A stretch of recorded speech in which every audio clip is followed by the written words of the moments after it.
Shalom mes chers amis, voici la pensée divine numéro 310. Enfin roi, 2 Samuel au chapitre 5. Les tribus d'Israël et leurs princes viennent faire alliance avec David et ils loignent comme roi.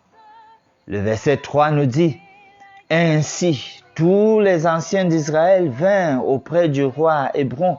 Et le roi David fit alliance avec eux à Hébron devant l'Éternel.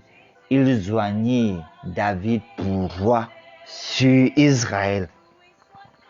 Et ça se passe après 2 temps forts où il y a eu 2 secousses sérieuses pour que finalement la maison de Saül se joigne à Israël pour faire de David le roi.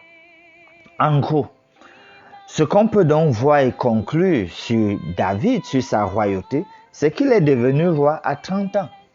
Le verset 4 le dit: David était âgé de 30 ans lorsqu'il devint roi et il régna 40 ans.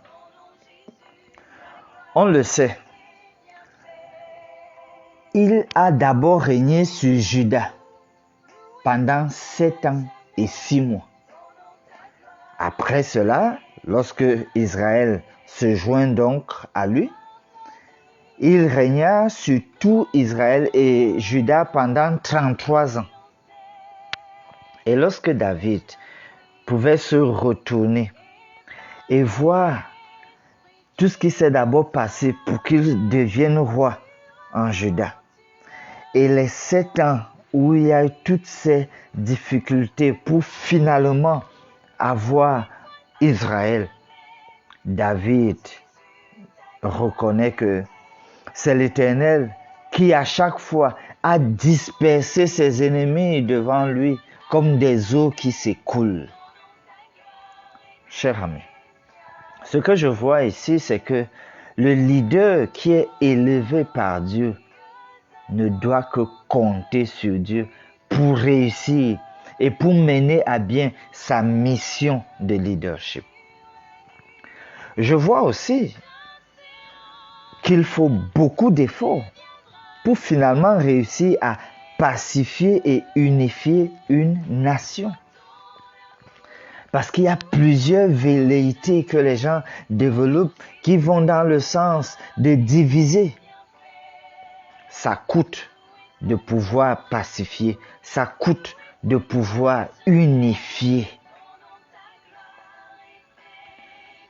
Ça a pris à David 7 ans et demi pour finalement avoir toute la nation sous son contrôle en tant que roi. Prions. Dieu notre Père, donne-nous comme David cette patience de pouvoir compter sur toi pour réussir à ramener ensemble toutes les parties prenantes de ce que tu voudrais que nous puissions faire.